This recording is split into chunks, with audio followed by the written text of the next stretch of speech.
આજે આ પત્રકાર પરિષદમાં આપનું હાર્દિક સ્વાગત કરું છું।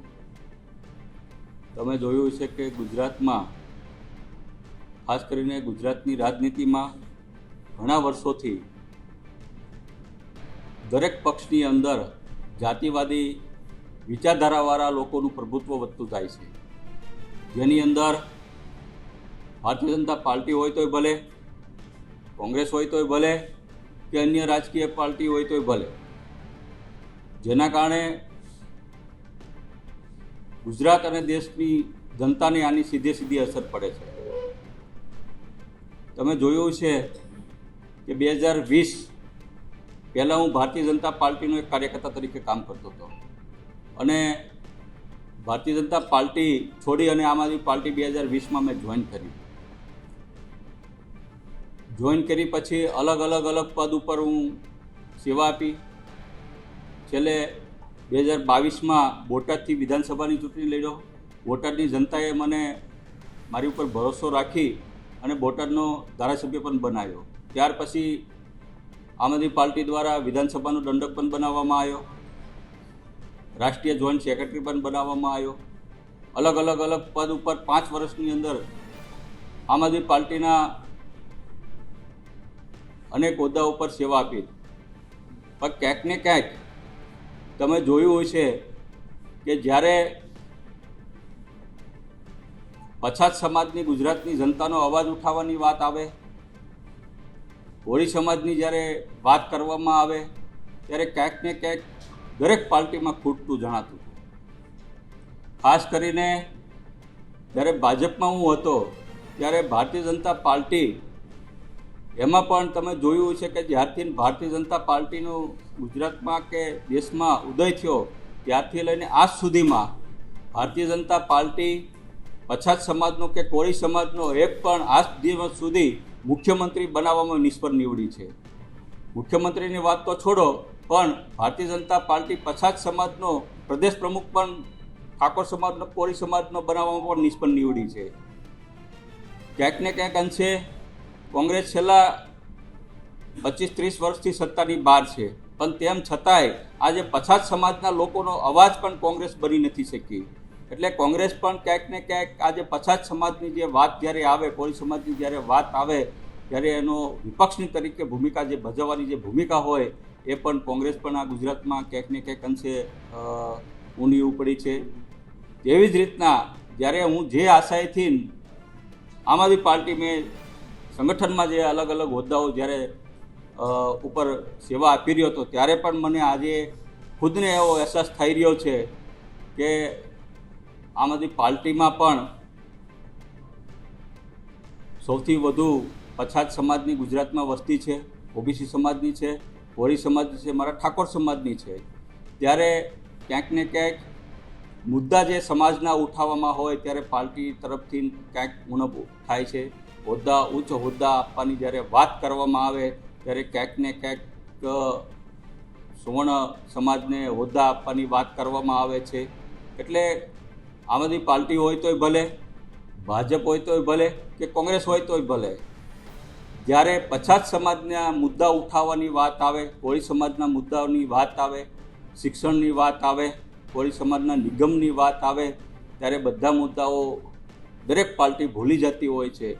ચૂંટણી આવે ત્યારે માત્ર ને માત્ર પછાત સમાજનો, ઓબીસીનો વોટ બેંક તરીકે ઉપયોગ થાય છે, કોળી સમાજના માત્ર ને માત્ર વોટ બેંકનો ઉપયોગ થાય છે અને એના નેતાઓને જે ભાજપના જે કોળી સમાજના નેતાઓ હોય એને ચૂંટણી પૂરતા જ ઉપયોગમાં લેવામાં આવે છે। કોંગ્રેસના પણ જે પછાત સમાજના નેતાઓ હોય એને પણ જ્યારે ચૂંટણી આવે ત્યારે તેનો ઉપયોગ થાય છે। બાકી બધાને ચૂંટણી પૂરી થઈ જાય એટલે હાસ્યમાં ધકેલી દેવામાં આવે છે। એટલે આજે મીડિયાના મારફત મને એવું ક્યાંક ને ક્યાંક એવું લાગી રહ્યું છે કે આજે જે હેતુ માટે મેં આમ આદમી પાર્ટી જોઈન કરી હતી, અલગ પદ માટે સંગઠનમાં મેં કામ કર્યું હતું, એમાં મને ક્યાંક ને ક્યાંક ક્ષતિ જણાઈ રહી છે। એટલે આજે મીડિયાના મારફત હું હાલ અત્યારે મારી પાસે વિધાનસભાના આમ આદમી પાર્ટીના દંડક તરીકેની એક જવાબદારી ચાલુ છે, એમાંથી હું રાજીનામું આપું છું।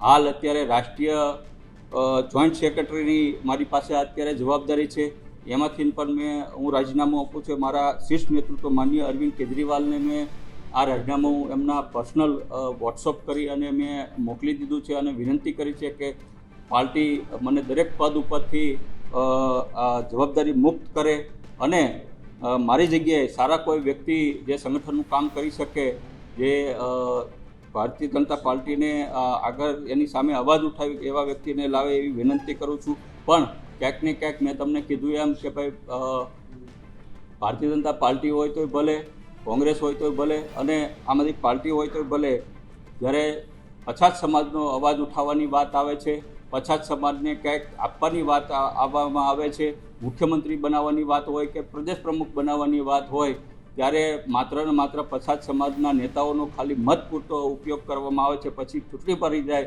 પછી એને હાસ્યમાં ધકેલી દેવામાં આવે છે. આજે રાજીનામું આપ્યું એનો આ લેટર.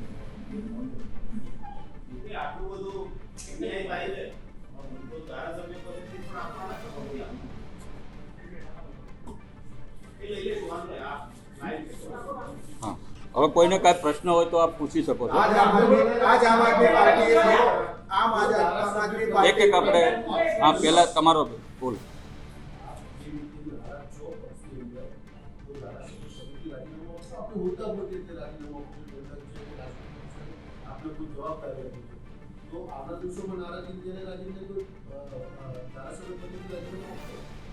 એ મારી બોટાદની જનતાને હું પૂછીશ, ત્યાં મારી બોટાદની જનતા વચ્ચે જઈશ, કારણ કે મારી બોટાદની જનતાએ મારી ઉપર ભરોસો મૂકી અને મને પદ આપ્યું છે. હું મારી બોટાદની જનતાને હદ વચ્ચે રઝળી જાય એવું કોઈ કાર્ય કરવા માગતો નથી. આજ આમ આદમી પાર્ટીએ તમને મેન્ડેટ આપ્યો હતો અને પાર્ટીના મેન્ડેટ ઉપર, કારણ કે તમે ઉમેશ મકવાણા તરીકે નથી ચૂંટાયા, તમે આમ આદમી પાર્ટીના કેન્ડિડેટ તરીકે ચૂંટાઈ આવ્યા છો. તો એ જ પાર્ટી તમને સારી નથી લાગતી તો પાર્ટીમાં રહેવાનો મતલબ શું તમારે? એના બેનર ઉપર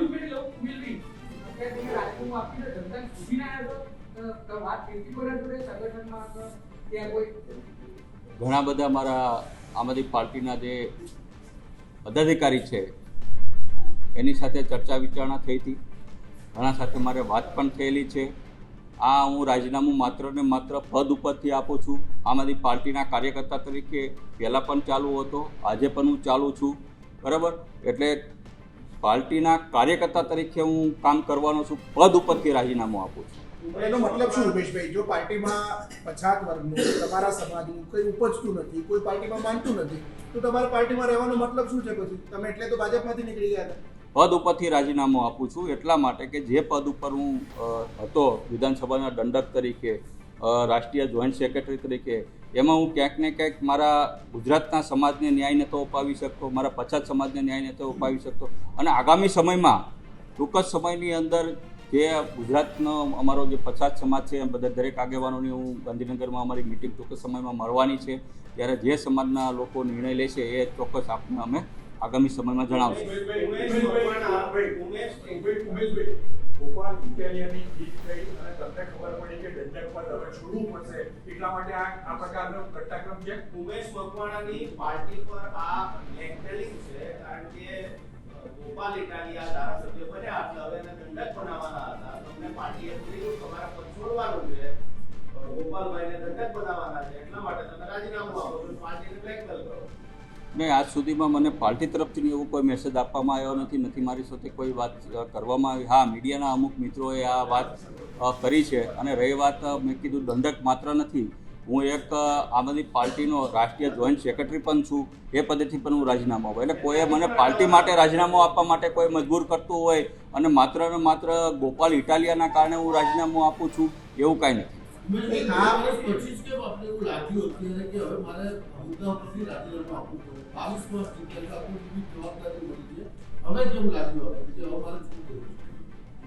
મેં તમને કીધું એમ કે ઘણો મારો પ્રયત્ન હતો. તમે જોયું છે કે વિધાનસભામાં સૌથી વધુ હાજરી મારી છે, તમે જોયું છે સૌથી વધુ સરકારને મૂંઝવતા પ્રશ્ન પૂછનાર ઉમેશ મકવાણા છે, સૌથી વધુ વિધાનસભામાં પ્રશ્ન ઉઠાવનાર અને રજૂઆત કરનાર પણ ઉમેશ મકવાણા છે.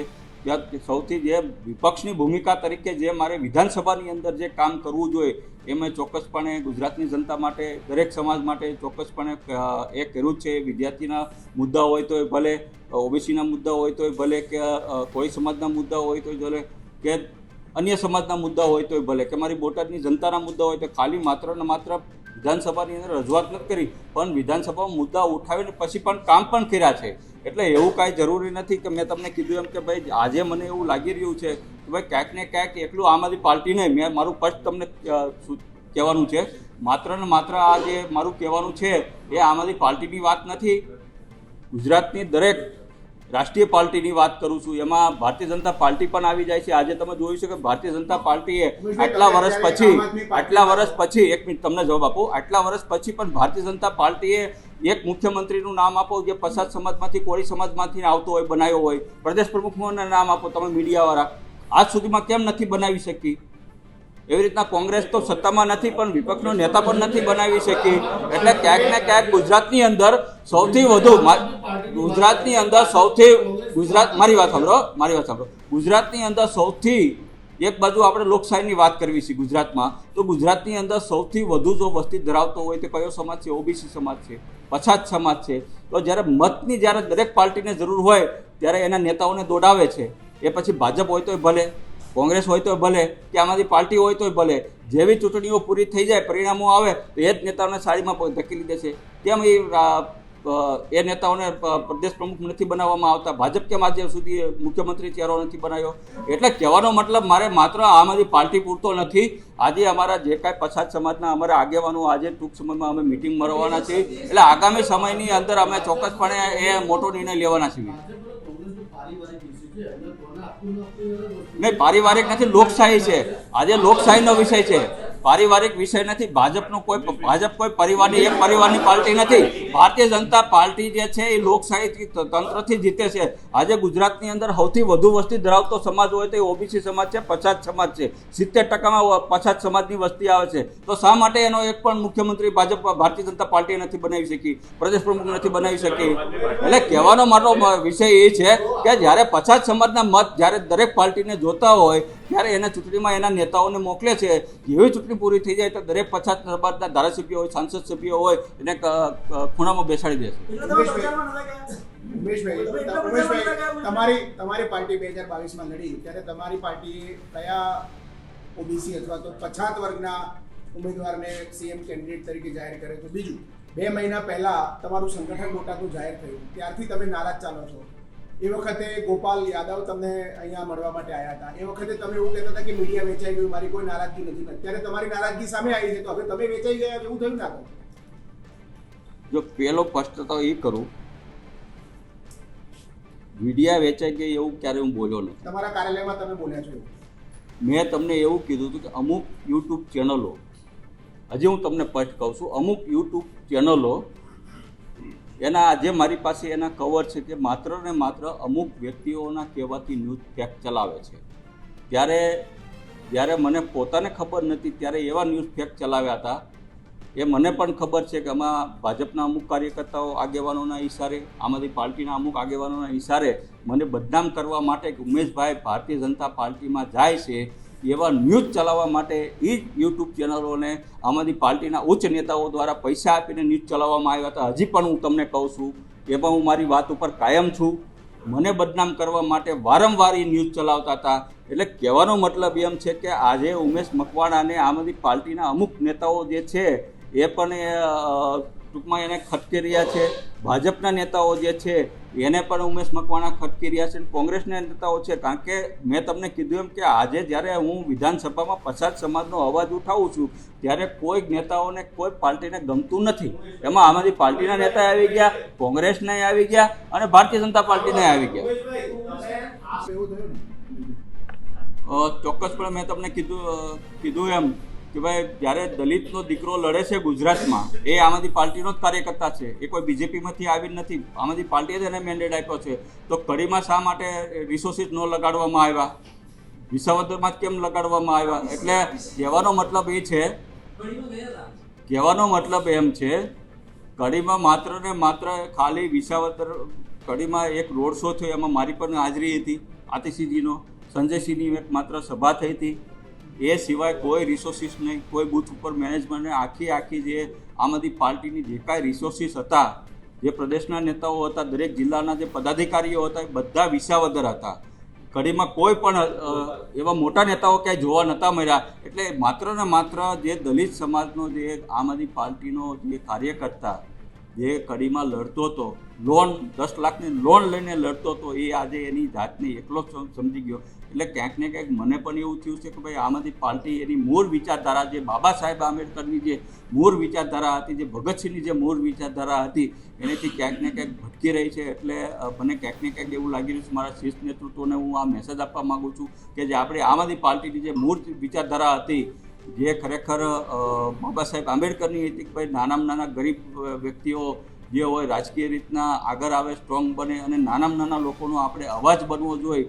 એની જગ્યાએ આપણે જો આવી રીતના જ્ઞાતિવાદી, જાતિવાદી જે પાસના કન્વીનરો જે હોય, જેને અનેક લોકોના ભોગ લીધા હોય, જ્યારે કોંગ્રેસની સભાઓ જ્યારે હતી 17માં, મેં જોયું છે બોટાદમાં કે એ લોકો જ્યારે કોંગ્રેસના મનોજ પટેલના એ 10-10, 20-20 હજાર લઈને એને પ્રજા એના સંબોધનો કરતા હતા, એવા લોકોને જ્યારે જ્ઞાતિવાદી વ્યક્તિઓને, વિચારધારાઓ વ્યક્તિઓને જો તમે પાર્ટી આગળ કરશે અને જ્યારે દલિત સમાજના વ્યક્તિઓ, જે પછાત સમાજના મુદ્દાઓ તમે ભૂલી જશો, તો ક્યાંક ને ક્યાંક આમાંની પાર્ટી પોતાના વિચારો ઉપરથી અલગ.